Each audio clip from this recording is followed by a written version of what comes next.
IQ का yes, compose your dream। Hello दोस्तों, कैसे हैं आप लोग। हम लोग आज मॉडर्न इंडिया में एक नए चैप्टर की ओर आगे बढ़ेंगे। भारत छोड़ो आंदोलन।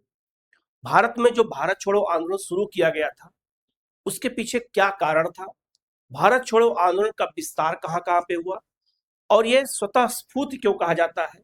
और जब भारत छोड़ो आंदोलन शुरू हुआ तो कांग्रेस के बड़े बड़े नेताओं को जहां पे वो थे वहीं पर उनको गिरफ्तार कर लिया गया और उनको अलग अलग जेल में रखा गया। तो यहाँ सबसे क्वेश्चन आपसे पूछा जाता है, जिसको हमें ध्यान से देखना है, और भारत छोड़ो आंदोलन का क्या परिणाम निकलता है और कौन कौन से जो है इसमें तथ्य सामने आते हैं, हम सबको एक एक करके देखेंगे। कहीं कोई डाउट होता है तो आप पूछ लीजिएगा, उसका जवाब आपको दिया जाएगा। भारत छोड़ो आंदोलन याद रखिएगा अगस्त के महीने में शुरू हुआ था, इसीलिए इसे अगस्त क्रांति भी कहा जाता है, याद रखिएगा। तो भारत छोड़ो आंदोलन एक भूमिगत पत्रावली थी। ब्रिटिश साम्राज्य के विरुद्ध अंतिम स्वतःस्फूर्त क्रांति का एक हमें विश्लेषण करना है, इसके बारे में जानना है। याद रखिएगा, डेट कहें तो 9 अगस्त 1942 को भारत छोड़ो आंदोलन शुरू हुआ था। इसे अगस्त क्रांति कहते हैं और शक्ति हस्तांतरण की पराकाष्ठा कह सकते हैं इसको, कि अब केवल एक ही लक्ष्य था, भारत छोड़ो। चाहे जैसे भी हो, आप भारत हमारे हाल पे छोड़ दीजिए, हम जैसा होगा वैसे अपने भारत को बना लेंगे। इसी उद्देश्य के साथ क्रिस मिशन जैसे ही असफल होता है और तुरंत जो है भारत छोड़ो आंदोलन महात्मा गांधी के नेतृत्व में शुरू हो जाता है। ठीक है, क्रिस मिशन की विफलता और विद्रोह का शंखनाद। क्रिस मिशन इसलिए भारत आया था कि भारतीयों को युद्ध में शामिल किया जा सके।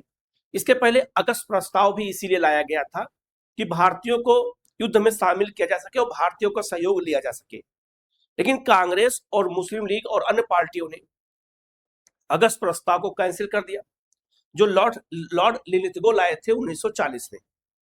2 साल के बाद जब जर्मनी और जापान का आक्रमण और ज्यादा तेज हो गया, तब ब्रिटेन के प्रधानमंत्री के ऊपर चीन के राष्ट्रपति का और आपका ऑस्ट्रेलिया के प्रधानमंत्री का दबाव पड़ा कि किसी भी तरीके से जो है भारत का सहयोग लिया जाए, क्योंकि अंडमान निकोबार तक जापान पहुंच चुका है और जर्मनी लगातार मित्र राष्ट्रों के ऊपर बम वर्षा कर रहा है।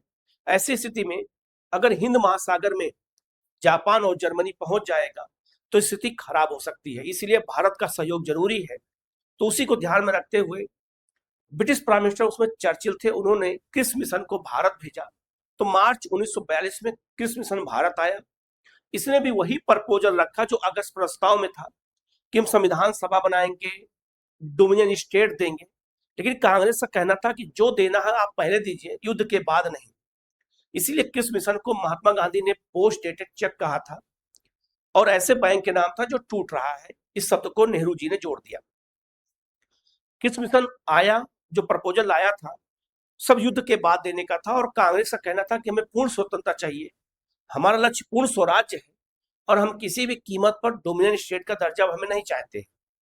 ऐसी स्थिति में क्रिस मिशन विफल हो गया और क्रिस मिशन जब विफल हुआ तब महात्मा गांधी के नेतृत्व में एक नए आंदोलन की शुरुआत होती है, जिसे इतिहास में कहा जाता है भारत छोड़ो आंदोलन। अब जो है करो या मरो के नारा के साथ महात्मा गांधी ने जो भारत छोड़ो आंदोलन शुरू किया, उनके एक एक तथ्य को हम यहाँ पे जान लेते हैं। याद रखेगा कि जब क्रिस मिशन असफल हो गया तो याद रखना कि अगर कहा जाए तो कांग्रेस की बैठक बुलाई गई 2 बार। याद रखिएगा, कांग्रेस की पहली जो बैठक बुलाई गई वो बुलाई गई वर्धा में। तो जब कोई भी आंदोलन शुरू करना होता है तो कांग्रेस के अधिवेशन में या बैठक में पहले उसको पास कराना जरूरी होता था, चाहे वो सविनय अवज्ञा आंदोलन हो, चाहे वो असहयोग आंदोलन हो। तो उसी परिप्रेक्ष्य में भारत छोड़ो आंदोलन का प्रस्ताव वर्धा में महात्मा गांधी ने रखा, जिसे वर्धा प्रस्ताव कहा जाता है। वर्धा में महात्मा गांधी ने 14 जुलाई 1942 को प्रस्ताव रखा और उस समय अध्यक्षता मौलाना आजाद, क्योंकि कांग्रेस के अध्यक्ष मौलाना अबुल कलाम आजाद ही थे। और मैंने आपको बताया था कई बार कि 1940 में कांग्रेस का अधिवेशन रामगढ़ में होता है और रामगढ़ बिहार में, आज वर्तमान झारखंड में है। तो रामगढ़ अधिवेशन में के बाद 41 से 45 के बीच में कांग्रेस के अधिवेशन नहीं हुए, इसीलिए मौलाना अबुल कलाम आजाद ही कांग्रेस के अध्यक्ष बने रह गए। तो उन्हीं की अध्यक्षता में प्रस्ताव लाया गया और महात्मा गांधी ने वर्धा में कांग्रेस कमेटी के सामने प्रस्ताव रखा कि क्रिस मिशन असफल हो चुका है और हम भारत छोड़ो आंदोलन शुरू करना चाहते हैं। तो कांग्रेस के सभी नेताओं ने हाथ खड़ा कर दिया कि नहीं, हम आंदोलन करने की अनुमति नहीं देंगे। एक तरफ विश्व युद्ध चल रहा है और दूसरी तरफ किसी भी कीमत पर आंदोलन नहीं किया जा सकता है। क्यों? क्योंकि इसके पहले असहयोग आंदोलन और सविनय अवज्ञा आंदोलन का कोई परिणाम नहीं निकला जिस उद्देश्य के साथ वो शुरू किया गया था। तो क्या है, क्या जरूरी है कि भारत छोड़ो आंदोलन का भी कोई परिणाम निकलेगा? ऐसी स्थिति में जो है वर्धा में गांधी जी के प्रस्ताव को कैंसिल कर दिया गया। तब गांधी ने एक धमकी दिया कांग्रेस के नेताओं को कि गांधी जी की चेतावनी थी कि मैं देश की बालू से ही कांग्रेस से बड़ा आंदोलन खड़ा कर दूंगा। ये गांधी जी ने उसी समय कहा जब इनके प्रस्ताव को वर्धा में पास नहीं किया गया। तो गांधी ने यही कहा कि मैं देश की बालू से ही कांग्रेस से बड़ा एक आंदोलन खड़ा कर दूंगा। तो लोगों को लगा कि हो सकता है कि कांग्रेस से एक अलग पार्टी गांधी बना दे तो कांग्रेस का अस्तित्व ही खत्म हो जाएगा। इसीलिए तुरंत जो है उन लोगों ने कहा कि नहीं, कांग्रेस गांधी के प्रस्ताव को मान लिया जाए। तो दूसरा अधिवेशन बंबई में होता है। बैठक बंबई में हुई। बंबई अधिवेशन में महात्मा गांधी की चेतावनी का असर था कि ग्वालियर टैंक मैदान में 8 अगस्त 1942 को यह प्रस्ताव दोबारा रखा गया। वर्धा में प्रस्ताव कैंसिल हुआ तो बंबई में रखा गया और बंबई में ग्वालियर टैंक मैदान में कांग्रेस की बैठक हुई। वहीं पर 8 अगस्त 1942 को प्रस्ताव रखा गया। बंबई अधिवेशन में याद रखिएगा प्रस्ताव पेश किया था जवाहरलाल नेहरू ने, सरदार पटेल द्वारा उसको समर्थित किया गया। आलेख उसका ड्राफ्ट गांधी जी, नेहरू और मौलाना आजाद ने मिलकर बनाया था। भारत छोड़ो आंदोलन का ड्राफ्ट बनाया था। प्रतीक था अरुणा आसफ अली ने कांग्रेस का झंडा फहराया और नारे दिए अंग्रेजों भारत छोड़ो, यूसुफ मेहर अली करो या मरो गांधी जी। अंग्रेजों भारत छोड़ो ये नारा जो दिया था ये यूसुफ मेहर अली ने दिया और करो मरो का नारा गांधी जी ने इसी बंबई अधिवेशन में दिया जब इनके प्रस्ताव को पास कर दिया गया। 8 अगस्त को पास किया गया और निर्णय लिया गया कि 9 अगस्त से आंदोलन शुरू हो जाएगा। तो आंदोलन 9 अगस्त से शुरू होने का निर्णय लिया गया और 8 अगस्त को बंबई में गांधी के प्रस्ताव को पास कर दिया गया। लाल बहादुर शास्त्री का नारा था मरो या मारो। ये भी नोट कर लेना, पूछा जा सकता है। तो मरो या मारो ये लाल बहादुर शास्त्री का नारा था, याद रखिएगा।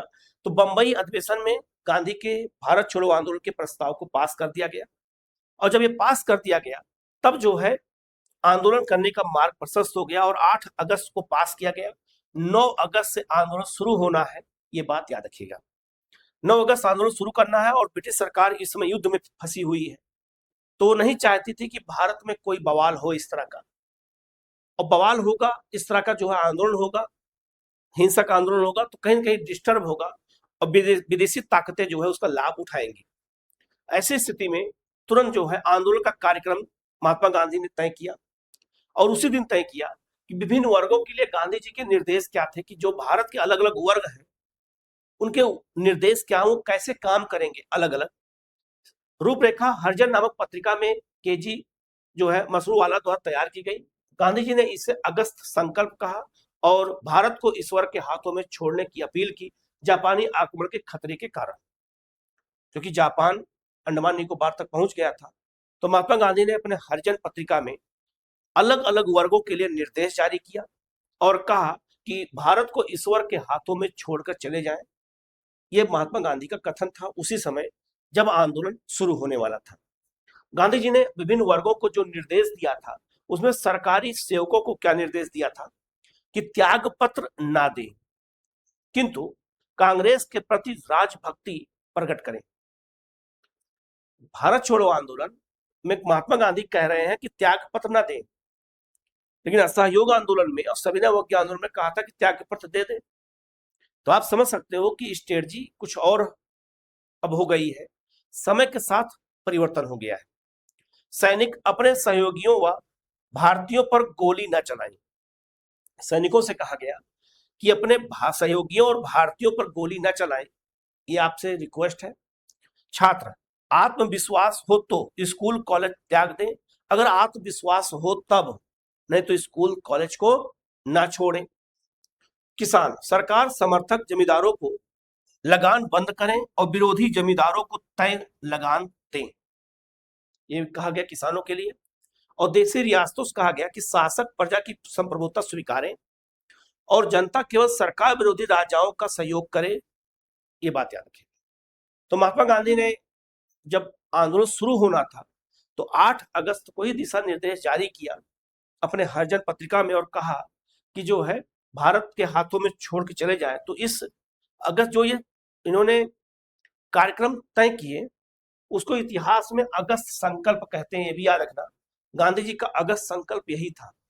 तो एक क्वेश्चन वो भी पूछा जा सकता है, तो इसको इग्नोर मत करिएगा, उसको ध्यान से पढ़ लीजिएगा, समझ लीजिएगा। ये क्वेश्चन आता है तो किस वर्ग को महात्मा गांधी ने क्या निर्देश दिया और आंदोलन शुरू करने से पहले दिशा निर्देश और निर्णय कौन लेगा, क्या उद्देश्य होना चाहिए, क्या कार्यक्रम होना चाहिए। जब तक उसका डिसीजन नहीं हो जाता है तब तक कोई चीज सफल नहीं होता है। इस चीज को याद रखना है। अब इधर युद्ध चल रहा है और ब्रिटेन की पूरी मशीनरी युद्ध में लगी हुई है। ऐसी स्थिति में भारत में आंदोलन करना, मुस्लिम लीग और अंबेडकर ने इसका मजाक उड़ाया और अंबेडकर ने कहा ये तो पागलपन है और ये कांग्रेस और गांधी सब पागलपन की हद तक पहुंच गए हैं और जिन्ना ने भी इसका मजाक उड़ाया। लेकिन आंदोलन शुरू हुआ और जैसे 9 अगस्त को आंदोलन शुरू हुआ वैसे ब्रिटिश सरकार ने क्या किया, ऑपरेशन जीरो आवर के तहत जितने भी बड़े नेता थे, चाहे वो किसी राज्य के हों और चाहे राष्ट्रीय स्तर के हों, जो जहां पे था वहीं उनको गिरफ्तार कर लिया गया। तो क्वेश्चन पूछा जाएगा कि भारत छोड़ो आंदोलन के दौरान जो नेताओं को गिरफ्तार करके अलग अलग जेलों में रखा गया था, तो उसमें जो अगर कहा जाए तो किस ऑपरेशन के तहत गिरफ्तार किया गया, तो ऑपरेशन जीरो आवर के तहत गिरफ्तार किया गया। नेतृत्व का दमन किया गया 9 अगस्त 1942। 9 अगस्त को ही आंदोलन शुरू होना था और 9 अगस्त को ही ऑपरेशन जीरो आवर के तहत रात में ही गिरफ्तारियां शुरू हो गई कि जिसे सुबह जो है आंदोलन शुरू ही न कर पाए और का नेतृत्व नहीं रहेगा तो आंदोलन को दिशा निर्देश कौन देगा, आंदोलनकारियों को दिशा निर्देश संचार व्यवस्था के बारे में या कैसे उसको आगे बढ़ाना है कौन करेगा, तो जो नेता है उन्हीं को गिरफ्तार करो। तो ऑपरेशन जीरो आवर के तहत गिरफ्तारियां हुई। आंदोलन शुरू होते ही कांग्रेस गैर कानूनी संस्था घोषित कर दी गई और कांग्रेस की संपत्ति जब्त कर दी गई और जितने भी बड़े नेता जो जहां पे था उनको गिरफ्तार कर लिया गया और उनको अलग अलग जेलों में रखा गया। जैसे दमन के लक्ष्य महात्मा गांधी, याद रखिएगा, इनको जेलों और जो है क्या कहते हैं विरोध शिविर में आंगा खां पैलेस पूना में रखा गया। तो महात्मा गांधी को, सरोजिनी नायडू को, इन सबको कहां रखा गया, आंगा खां पैलेस पूना में रखा गया, याद रखिएगा। कांग्रेस कार्य समिति नेहरू, पंत, पट्टाभी सीतारमैया, आचार्य कृपलानी और प्रफुल्ल चंद्र घोष को इनको अहमदनगर पोर्ट में रखा गया। नेहरू को बाद में अल्मोड़ा जेल भेज दिया गया था। ये भी याद रखिएगा कि शुरू में कई किताबों में मिलता अल्मोड़ा, कई किताबों में मिलता है अहमदनगर जेल में। तो अहमदनगर महाराष्ट्र में अहमदनगर जेल पोर्ट में रखा गया था पहले और बाद में नेहरू को बाद में अल्मोड़ा जेल भेज दिया गया था। अल्मोड़ा उत्तराखंड में, तो पहले अहमदनगर जेल में ही रखा गया था और बाद में अल्मोड़ा जेल में शिफ्ट किया गया। ये क्वेश्चन आया हुआ है, गलती मत करिएगा, इंपॉर्टेंट है, ठीक है। राजेंद्र प्रसाद को याद रखिएगा, पटना के बांकीपुर जेल में रखा गया था जिसको उन्होंने तोड़ दिया था। जयप्रकाश नारायण, योगेंद्र शुक्ला और शिव कुमार और रामानंद, इन सबको जो है हजारीबाग सेंट्रल जेल में रखा गया, ये भी यहाँ पे तोड़ दिए थे। और जयप्रकाश नारायण यहीं से इनके राजनीतिक कैरियर की शुरुआत तेजी से होती है और इन्होंने आजाद दस्ता बनाया और नेपाल के जंगलों में जाकर के जो रेडियो का संचार व्यवस्था शुरू किया, ये अपने आप में अतुलनीय है। और बिहार स्पेशल हिस्ट्री जब पढ़ते हैं तो इनके योगदान को हमें वहां पढ़ना पड़ता है जहां से क्वेश्चन आते हैं, ठीक है। अब आगे बढ़ते हैं। अब आंदोलन के बड़े नेता गिरफ्तार कर लिए गए तो आंदोलन स्वतः स्फूर्ति हो गया। तो स्वतः स्फूर्ति क्रांति भी कहते हैं अगस्त आंदोलन को, अगस्त क्रांति या फिर भारत छोड़ो आंदोलन को स्वतः स्फूर्ति क्रांति भी कहा जाता है, ये भी नोट कर लीजिएगा। नेतृत्व विहीन जन उभार, शीर्ष नेताओं की गिरफ्तारी के बाद कमान युवा और उग्रवादी तत्वों के हाथ में आई या पूर्ववर्ती आंदोलन की अपेक्षा अधिक स्वतः स्फूर्ति था, जो जहां था उसी अनुसार निर्देश छुप छुप करके भी और युवा अपने हिसाब से उसका निर्देश दे रहे थे। पारंपरिक आंदोलन नेतृत्व निर्देश और आपका 42 के स्वतः स्फूर्त आंदोलन क्रांति, नीचे से ऊपर की ओर हम चलते हैं तो इसको समझने का प्रयास कर लेते हैं एक बार, ठीक है। गतिविधियां: सरकारी भवनों पर आक्रमण, रेल पटरियां उखाड़ना, तार टेलीफोन काटना, व्यापक दंगे बिहार, संयुक्त प्रांत, बलिया, मुंगेर और मेदिनीपुर में। भारत का जो है स्टालिन गार्ड, अहमदाबाद कपड़ा मिलों में 3 माह की ऐतिहासिक हड़ताल का आयोजन किया गया। पारंपरिक आंदोलन नेतृत्व निर्देशित के साथ ये काम हुआ उस समय। लेकिन अगर 42 के स्वतः स्फूर्त को देखा जाए तो सुभाष चंद्र बोस, याद रखना, बर्लिन रेडियो इसे अहिंसक गुरिल्ला युद्ध कहा। सुभाष चंद्र बोस भारत छोड़ो आंदोलन को क्या कहा, वो भी बर्लिन रेडियो में बोलते हुए कहा, उस समय बर्लिन में थे, वहां से बोलते हुए कहा कि इसे अहिंसक गुरिल्ला युद्ध कहा। किसको? भारत छोड़ो आंदोलन को। ये बात याद रखना, क्वेश्चन पूछा जाता है। लॉर्ड लिलिथिगो ने वायसराय थे, इसे 1857 के सिपाही विद्रोह के बाद सर्वाधिक गंभीर विद्रोह माना था। यह भी याद रखना, लॉर्ड लिलिथिगो उस समय वायसराय थे, इंपॉर्टेंट है, याद रखिएगा। तो आंदोलन का जो नेतृत्व था वो आपका वो क्या हो गया, स्वतः स्फूर्ति हो गया, क्योंकि बड़े बड़े नेताओं को गिरफ्तार कर लिया गया।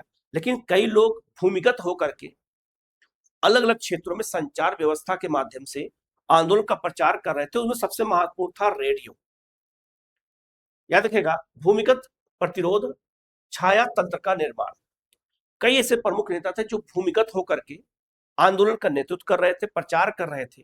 उसमें अगर देखा जाए तो प्रमुख भूमिगत नेता कौन थे? राम मनोहर लोहिया, अच्युत पटवर्धन, औड़ा आसफ अली और सुचेता कृपलानी। सचिदानंद सिन्हा ने भी इसमें भागीदारी किया था। ये लोग जो है सुबह शाम रेडियो पर बोलते थे और नेतृत्व और आंदोलन कैसे चलाया जाए उसके बारे में बताए थे। नासिक और बंबई 2 जगह पर रेडियो का संचार किया गया था और आजाद दस्ता नेपाल में रेडियो का संचार की व्यवस्था किया था, जहां पर नियमित ये लोग काम करते थे। आजाद दस्ता, जयप्रकाश नारायण और योगेंद्र शुक्ला हजारीबाग जेल तोड़ करके फरार हुए और भूमिगत होकर के इसका गठन किया था आजाद दस्ते का, और ध्रुव दल बनाया था, और जिसके माध्यम से उन्होंने इस आंदोलन को नेतृत्व प्रदान कर रहे थे भूमिगत होकर के। भूमिगत रेडियो बंबई में उषा मेहता द्वारा स्थापित किया गया था। राम मनोहर लोहिया नियमित इसमें प्रसारण करते थे और वह जो है आंदोलनकारियों को दिशा निर्देश देते थे। एक चीज आपको जान के आश्चर्य होगा कि भूमिगत रेडियो जो बनाया गया था बंबई और नासिक के जंगलों में, उसकी फ्रीक्वेंसी को पकड़ने में ब्रिटिश सरकार को 6 महीने लग गया, और जब अमेरिका की मदद से इस फ्रीक्वेंसी को पकड़ पाए और बाद में उस रेडियो को जब्त किया गया था, याद रखिएगा। रसद और परिवहन, सुमति मोरारजी ने अच्युत पटवर्धन को नित्य नई कार उपलब्ध कराई थी। उस समय अलग अलग कार उपलब्ध कराते थे जिससे गिरफ्तार ना होने पाए हो, और अलग अलग कार में जाएंगे तो ब्रिटिश सरकार कंफ्यूज हो जाएगी और वो गिरफ्तार नहीं हो पाएंगे, क्योंकि ये लोग भूमिगत होकर के रेडियो का जो प्रसार करते थे, भूमिगत होकर के जो योजना बनाते थे, वो अपने आप में बहुत बड़ा योगदान था। इसीलिए ये सब काम उस समय करना पड़ा। भारतीय समाज का विभाजन, 1942 का परिदृश्य की बात करते हैं। आंदोलन का आधार छात्र महिलाएं उषा मेहता, औड़ा आसफ अली और किसान आंदोलन की रीढ़ थे। याद रखिएगा, छात्र महिलाएं और किसान इस आंदोलन की रीढ़ थे। इसमें उषा मेहता और आसफ अली का बहुत बड़ा योगदान है। इन दोनों महिलाओं ने खूब बढ़ चढ़ के हिस्सा लिया। तो कभी कभी क्वेश्चन आपसे पूछ दिया जाए कि किस आंदोलन में उषा मेहता या औड़ा आसफ अली ने विशेष रूप से योगदान दिया था, तो वो आपका भारत छोड़ो आंदोलन है, याद रखिएगा। निचला प्रशासन और पुलिस, जिसने ब्रिटिश सरकार का विश्वास डिगा दिया। जो निचले स्तर का प्रशासन था और जो पुलिस थी वो लगातार भारतीयों का सहयोग कर रही थी और सरकारी ऑर्डर को मानने से इंकार कर दिया। मुसलमान भूमिगत नेताओं को प्रश्रय दिया, सांप्रदायिक हिंसा नहीं हुई। मुसलमानों ने अपने अपने घरों में नेताओं को भूमिगत छुपने का स्थान दिया और उस दौरान सांप्रदायिक दंगे नहीं हुए। ये अपने आप में बहुत बड़ी बात है। डॉक्टर अंबा प्रसाद एक विद्यार्थी किसान मध्यवर्गीय विद्रोह के रूप में उन्होंने इसकी उपमा दिया, इस स्वरूप को बताया। पृथक रहे या विरोधी कौन कौन है? भारत छोड़ो आंदोलन का किन लोगों ने विरोध किया या भारत छोड़ो आंदोलन से कौन कौन से लोग दूर रहे हैं, ये भी क्वेश्चन पूछा जाता है। तो राजनीतिक दलों में साम्यवादी, क्योंकि साम्यवादी जब जर्मनी ने रूस पर आक्रमण कर दिया तो साम्यवादी नाराज हो गए और वो ब्रिटेन के साथ चले गए। तो याद रखना, साम्यवादी ब्रिटेन के साथ हो गए जब रूस पर हमला जर्मनी ने कर दिया था। मुस्लिम लीग, जिन्ना ने मुसलमानों को दूर रहने को कहा। हिंदू महासभा, यूनियनिस्ट पार्टी पंजाब, ये सब जो है इस आंदोलन से दूर रहे। संगठन, राष्ट्रीय स्वयंसेवक संघ आरएसएस 40 से लेकर 47 तक स्वतंत्रता आंदोलन से पृथक रही। व्यक्तिगत व्यक्ति विशेष सिराज गोपालाचारी युद्ध प्रयासों का समर्थन किया। उच्च वर्ग एवं नौकरशाही, ठीक है, इन लोगों जो है दूर रहे और इन लोगों ने कहा कि हम आंदोलन से जो है इन दो लोग दूरियां बनाए रखो। अपने अपने विचार इन लोगों ने प्रकट किया उस समय कि क्या कारण थे, किस क्यों लोग दूर रहे। जैसे मुस्लिम लीग और हिंदू महासभा, आरएसएस, ये सब कांग्रेस के विरोधी थे, ये लोग उससे दूर रहे हैं, याद रखिएगा।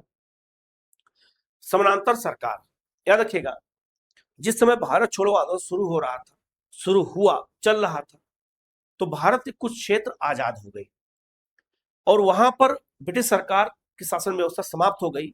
उन लोगों ने अपनी शासन व्यवस्था स्थापित कर दी। तो एक ही समय में एक ही क्षेत्र में जब दो शासन व्यवस्था चलती तो समानांतर शासन व्यवस्था कहते हैं, पैरेलल गवर्नमेंट कहते हैं। तो समानांतर सरकारें कहां कहां स्थापित हुई थी, पैरेलल स्टेट, केवल विरोध ही नहीं बल्कि अपना शासन स्थापित करना भी एक उद्देश्य था। तो समानांतर सरकार की संरचना ब्रिटिश सत्ता की पूर्व जो है विस्थापन की ओर एक संकेत था। सशक्त बल, तामलुक में विद्युत वाहिनी जिसकी जो है भगिनी सेना और जो है बिरपली मुखपत्र था। कटक में रक्त वाहिनी चलाया गया, इस तरह से सशक्त सेना के माध्यम से। जन न्याय, सतारा में न्यायदान मंडलों और जन आंदोलनों का सफल संचालन हुआ। और सामाजिक सुधार, सतारा में गांधी विवाहों का आयोजन और शराबबंदी अभियान चलाया गया। तो इन क्षेत्रों में जहां पर समानांतर सरकारें चल रही थी, शुरू हुई थी, सतारा हो चाहे बलिया हो, वो लोग कौन कौन सी एक्टिविटी कर रहे थे ये भी हमें जानना है। ये भी क्वेश्चन आपसे एग्जाम में पूछा जाता है, तो गलती नहीं करनी है, एक एक चीज को यहाँ पर समझ लेना है। भारत में स्थापित प्रमुख समानांतर सरकारें कौन कौन सी थी, तो पहला है आपका बलिया उत्तर प्रदेश। गांधीवादी नेता चित्तू पांडे के नेतृत्व में बलिया आजाद हो गया और बलिया में जो है समानांतर सरकार स्थापित हुई। एक सप्ताह तक, अगस्त 42 तक चला। विशेषता कहा जाए सर्वप्रथम स्थापित सरकार यही थी, बलिया ही सबसे पहले आजाद हुआ था चित्तू पांडे के नेतृत्व में, याद रखिएगा। दूसरा तामलुक, मिदनापुर, बंगाल, यहाँ पर सतीश सामंत नामक नेता थे। इन्होंने जातीय सरकार की स्थापना की दिसंबर 42 में सितंबर 1944 तक। विशेषता क्या है, इसे जातीय सरकार या राष्ट्रीय सरकार कहा गया, याद रखिएगा। तो जातीय या राष्ट्रीय सरकार की स्थापना तामलुक मिदनापुर में हुई थी और सतीश सामंत के नेतृत्व में हुई थी, याद रखिएगा, बहुत महत्वपूर्ण क्वेश्चन आता है। सतारा महाराष्ट्र, वाईपी चौहान और नाना पाटिल के नेतृत्व में वहां की सरकार भी स्थापित हुई। और 1943 से लेकर के 1945 तक विशेषता प्रति सरकार सबसे लंबे समय तक सरकार यही चली थी। सबसे लंबे समय तक सरकार सतारा में ही स्थापित हुई थी, ये भी याद रखना, ये भी क्वेश्चन आपसे एग्जाम में पूछा जाता है, गलती मत करिएगा, ठीक है। इसके अतिरिक्त समानांतर सरकारें और भी स्थापित हुई थी, लेकिन किताबों में हमें केवल 3 ही मिलता है। लेकिन मैंने चूंकि एनसीईआरटी से इसको उठाया है तो एनसीईआरटी में केवल 3 नहीं है, और भी जगह पर है, तो सोचा कि बता दूं जिससे आगे क्वेश्चन गलत ना होने पाए। उड़ीसा का कोरापुट, जो उड़ीसा में है, वहां पर लक्ष्मण नायक नामक व्यक्ति ने समानांतर सरकार बनाई थी। अगर क्वेश्चन अभी आ जाए तो गलत होने का चांस हो जाएगा, क्यों? क्योंकि हम किताबों में बस इतना ही पढ़ते हैं, लेकिन ये सब छोड़ देते हैं, लेकिन इसीलिए एनसीईआरटी का महत्व बढ़ जाता है। तालचर उड़ीसा में अतिरिक्त समानांतर सरकार बनी थी और कोटाई छठी स्वराज जो है स्वराज पंचायत गठन किया गया था कोटाई में, ये सब याद रखिएगा। यहां भी समानांतर सरकारें बनी थी, इनको भी हमें याद रखना है, क्वेश्चन पूछा जाता है, गलती नहीं करनी है, ठीक है। आंदोलन के अग्रिम मोर्चे, शहादत और त्याग, याद रखिएगा। अगर कहा जाए तो मांतगिनी हजारा 43 वर्षीय विधवा थी, तामलुक बंगाल में पुलिस की गोली से शहीद हो गई थी, ये भी याद रखिएगा, ये क्वेश्चन पूछा गया है। कनकलता, असम के गोपुर में पुलिस की गोली का शिकार हुई थी, याद रखिएगा। कनकलता ये भी एक महिला और इन्होंने जो है अपना योगदान दिया था। आशुतोष कुर्ला तामलुक की विद्युत वाहिनी में के सदस्य थे। 1942 में पुलिस के द्वारा इनको जो है मारकर इनकी हत्या कर दी गई थी। तो ये ऐसे आंदोलनकारी हैं जिनको बस इतिहास पढ़ के हम भूल जाते हैं, लेकिन इन लोगों ने भी अपना अपना योगदान दिया है और गोली खाए हैं देश के लिए, शहीद हुए हैं। तो इन सबको इतिहास भुला दिया है। बस कभी कभी नाम अगर आ गया तो आ गया, बाकी इन लोगों के बारे में कोई नाम ही नहीं आता है। और ये सब क्वेश्चन जब कभी कोई एग्जामिनर का ध्यान पड़ता है और जब क्वेश्चन पूछता तो लगता है ये क्वेश्चन कहाँ से आ गया है।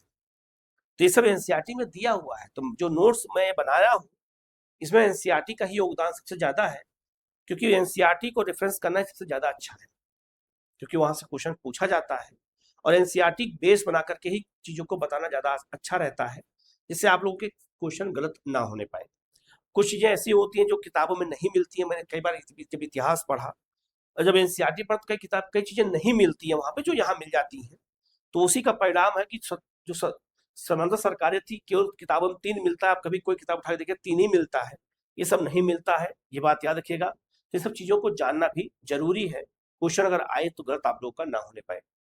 क्षेत्रीय त्याग की बात करें तो बांकीपुर पटना में जगत नारायण लाल की पत्नी राम प्यारी जो है देवी का सरकारी नौकरी छोड़ने का आह्वान किया गया था, इनका भी अपना योगदान था। ये आपके क्वेश्चन बीपीएससी स्टेशन में पूछा जा सकता है। बिहार में बलदेव सहाय का महाधिवक्ता पद से त्यागपत्र हो गया था भारत छोड़ो आंदोलन के समय, ये अपने आप में क्वेश्चन पूछा गया है, आगे पूछा जाएगा। दरभंगा के राजा द्वारा सरकार को सहायता देने से इनकार कर दिया गया था, दरभंगा के राजा ने, ये भी इंपॉर्टेंट है। तो बिहार स्पेशल अगर हम इतिहास मॉडर्न इंडिया पढ़ते हैं, मैंने पढ़ा भी दिया है, तो इन सब चीजों को मैंने बताया भी है। तो यहाँ भी इस चीज को बताया गया है, क्षेत्रीय त्याग क्या था वो भी जानना जरूरी है भारत छोड़ो आंदोलन में। हेलो हेलो हेलो, आगे बढ़ते हैं। महात्मा गांधी आंगा पैलेस में रखे गए थे पूना में। तो आंगा पैलेस में जब महात्मा गांधी वहां पर बंद किए गए, वहां पर रखे गए भारत छोड़ो आंदोलन के दौरान ऑपरेशन जीरो आवर के तहत, तो ब्रिटिश सरकार ने उनके मरने का प्रबंध कर लिया और इंतजार कर रही थी कि ये मर जाते तो इनका अंतिम संस्कार कर देते। और अंतिम संस्कार का सारा सामान भी इकट्ठा करके रख दिया गया। विवाद का कारण क्या था और एक ऑपरेशन क्या था, तो आंगा था पैलेस में ऑपरेशन रूबिकॉन चलाया गया। ये रूबिकॉन ऑपरेशन है क्या, इसको जानना बहुत जरूरी है। इसके पहले विवाद का केंद्र क्या था, विवाद का कारण क्या था। सरकार का दबाव था कि हिंसा की निंदा करें। भारत छोड़ो आंदोलन में जो हिंसाएं हो रही थी, तो ब्रिटिश सरकार चाहती थी कि महात्मा गांधी उस हिंसा की निंदा करें जैसे पहले करते आए हैं। महात्मा गांधी का इनकार हो गया, हिंसा के प्रति सरकारी दमन उत्तरदायी है, हम कुछ नहीं बोलेंगे। जितनी भी हिंसाएं हो रही हैं, गांधी जी का कहना था वो ब्रिटिश सरकार के दमन के कारण हो रही है, तो इसमें मैं कुछ नहीं कर सकता हूं, मैं हिंसा के प्रति कुछ नहीं बोलूंगा। और ब्रिटिश सरकार चाहती थी कि हिंसा के प्रति महात्मा गांधी बोले, उन्होंने बोले से इनकार कर दिया। ऑपरेशन रूबिकॉन चलाया गया और गांधी जी ने उपवास रखा था 21 दिन का। तो गांधी जी के उपवास आमरण अनशन से संबंधित ब्रिटिश कूट शब्द यही था, ऑपरेशन रूबिकॉन। सरकार गांधी की मौत का इंतजार कर रही थी और अंतिम संस्कार का प्रबंधन कर लिया था। अर्थी का सब सामान वामान आ गया कि बस महात्मा गांधी निपट जाए, इनको निपटा ही देना है। और महात्मा गांधी ने तुरंत 21 दिन का उपवास, गांधी जी का 21 दिन का सरकार ऐतिहासिक उपवास फरवरी 1943 तक चलता रहा। लेकिन महात्मा गांधी मरे तो है नहीं, मरे थे नहीं। और इस ऑपरेशन का नाम याद रखिएगा, ये भारत छोड़ो आंदोलन के दौरान आंगा खा पैलेस में चलाया गया था और इंतजार कर रहे थे कि महात्मा गांधी मर जाए, आमरण अनशन कर रहे हैं। और दूसरी तरफ महात्मा गांधी ने सरकार के दबाव को नहीं माना और हिंसा पे बोलने से इनकार कर दिया। उसका परिणाम और त्रासदी क्या निकली कि गवर्नर जनरल की परिषद ने, याद रखना इसका जो है परिणाम क्या निकला कि गवर्नर जनरल की परिषद से 3 भारतीयों का इस्तीफा हो गया। कौन कौन? HP मोदी, MH अणे और NR सरकार। आंगा का पैलेस में महादेव देसाई निजी सचिव थे महात्मा गांधी के। महात्मा गांधी के निजी सचिव महादेव देसाई थे। 15 अगस्त 42 और कस्तूरबा 44 का निधन, दोनों की समाधियां यहीं पर स्थित है। आंगा का पैलेस पूना में है और वहीं पर महादेव देसाई की उसी दौरान डेथ हो गई और कस्तूरबा गांधी की डेथ हो गई। तो कस्तूरबा गांधी और महादेव देसाई का जो समाधि है वो आज वर्तमान में आंगा खां पैलेस में ही है, ये बात याद रखिएगा। दोनों वहीं मर गए थे, वहीं डेथ हो गई और दोनों लोगों को वहीं दफना दिया गया, समाधि उनकी वहीं बना दी गई है। ये भी एक तथ्य है, याद रखिएगा, क्वेश्चन पूछा जाता है। ठीक है। विदेशी और न्यायिक दृष्टिकोण, पत्रावली के साक्ष्य बात कर लेते हैं, क्या है इसमें। लुई फिशर अमेरिकी पत्रकार, याद रखिएगा, बेब मिलर पत्रकार, अमेरिकी पत्रकार, सविनय अवज्ञा आंदोलन के समय महात्मा गांधी के साथ था। और लुई फिशर, याद रखिएगा, भारत छोड़ो आंदोलन में उपस्थित थे। तो भारत छोड़ो आंदोलन में जो है लुई फिशर नामक अमेरिकी पत्रकार थे, याद रखिएगा, इन्होंने पूरा विवरण दिया था। और भारत सविनय अवज्ञा आंदोलन के दौरान कौन था, तो बेब मिलर थे, याद रखिएगा, क्वेश्चन पूछा जाता है। इनकी पुस्तक 1942 में ए वीक विथ गांधी, 1950 में the life of Mahatma Gandhi, इनकी जीवनी कार थे, याद रखिएगा। ये 2 किताब इन्होंने लिखा था, लुई फिशर ने, इंपॉर्टेंट है, याद रखिएगा, क्वेश्चन पूछा जाता है। इसके बाद आपको बात करते हैं, जूडिस ब्राउन इतिहासकार थे, इनकी पुस्तक है Gandhi's rise to power, Gandhi, याद रखना, प्रिजनर ऑफ होप। टिप्पणी, गांधी के सहयोगियों को सब जो है कॉन्ट्रैक्ट कहा गया है, ये भी याद रखिएगा, ये भी टिप्पणी उन्होंने किया था। टी बिकेडन जांच आयोग, मध्य प्रांत के जज की अध्यक्षता में नियुक्ति की गई। 19 नवंबर 1943 को आंदोलन की जांच रिपोर्ट सरकार को सौंपी गई। बहुत इंपॉर्टेंट है, ये किताबों में नहीं मिलता है। अभी क्वेश्चन ये पूछ दिया जाए कि भारत छोड़ो आंदोलन की जांच के लिए कौन सी कमेटी बनाई गई थी, तो टी बिकेडन जांच कमेटी बनाई गई थी, याद रखिएगा। ये मध्य प्रांत के जज की अध्यक्षता में बनाया गया था और आंदोलन की जांच रिपोर्ट को सरकार को सौंपा गया था। तो इस आयोग का नाम याद रखिएगा, पूछा जाता है, अगर क्वेश्चन आयत गलत ना होने पाए। अगस्त क्रांति के दौरान कांग्रेसी नेता शंकर राव देव ने अहमदनगर फोर्ट से मुक्ति के लिए वायसराय को क्षमा याचना पत्र भी लिखा था। तो कई लोग गद्दार भी थे जो क्षमा याचना चाहते थे, और मुझे क्षमा कर दो और मुझे जेल से छोड़ दो, ये भी एक तथ्य याद रखिएगा। तो याद रखना, ये आपका जो 3 लोग हैं, तीनों तथ्य याद रखिएगा, क्वेश्चन पूछा जाता है, गलती मत करिएगा। और इसको तो विशेष रूप से याद रखिएगा, क्वेश्चन आता है। ठीक है, कि जांच कमेटी का अध्यक्ष कौन था, जांच कमेटी कौन सी बनाई गई थी। निष्कर्ष, राष्ट्रीय आंदोलन की पराकाष्ठा की बात करते हैं तो कोई भी ऐसा विद्रोह नहीं हुआ जैसा कि पिछले 3 वर्षों में हुआ। हमें आंदोलन के प्रति उत्साह पर गर्व है, सरदार पटेल ने कहा। गांधी जी ने कहा कि मैं यहाँ गंभीर विद्रोह से लड़ रहा हूं। इसकी व्यापकता को विश्व की दृष्टि से तब तक छिपाया गया जब आजादी हमारी पहुंच में है, हमें इसे कसकर पकड़ लेना चाहिए, ये महात्मा गांधी ने कहा। अंतिम परिणाम क्या निकला, पहली बार तुरंत आजादी की मांग या आंदोलन भारतीय राष्ट्रीय जो है आंदोलन की पराकाष्ठा थी। इसके पश्चात शक्ति हस्तांतर, ट्रांसफर ऑफ पावर की प्रक्रिया की खोज समय का तकाजा बन गई और समापन 1944 में प्रस्ताव वापस ले लिया गया और 6 मई 1944 को लॉर्ड बेबल द्वारा गांधी जी को जेल से छोड़ दिया गया और ब्रिटिश साम्राज्य का अंत निश्चित हो चुका था, ये भी याद रखिएगा। तो भारत छोड़ो आंदोलन के समय महात्मा गांधी को गिरफ्तार किया गया और जहां आंगा खां पैलेस में रखा गया था, वहां बाद में लॉर्ड बेबल जब आए तो उन्होंने 6 मई को इनको वहां से छोड़ा था, ये भी याद रखिएगा। महात्मा गांधी के मरने का प्लान जो बनाया गया था, ऑपरेशन, उसको याद रखिएगा। भारत छोड़ो आंदोलन की जितनी भी इंपॉर्टेंट चीज था मैंने बता दिया, समता सरकार कहाँ कहाँ बनी थी ये बता दिया मैंने। इसको बहुत अच्छे से देखने की और समझने की जरूरत है, क्वेश्चन अगर यहाँ से आए तो गलत आपका ना होने पाए। तो आज की क्लास में हम लोग यहीं तक करते हैं। तो मॉडर्न इंडिया के जितने भी चैप्टर हैं, चाहे छोटे हो चाहे बड़े हो, सबका यहाँ डिस्कशन मैं कर दूंगा।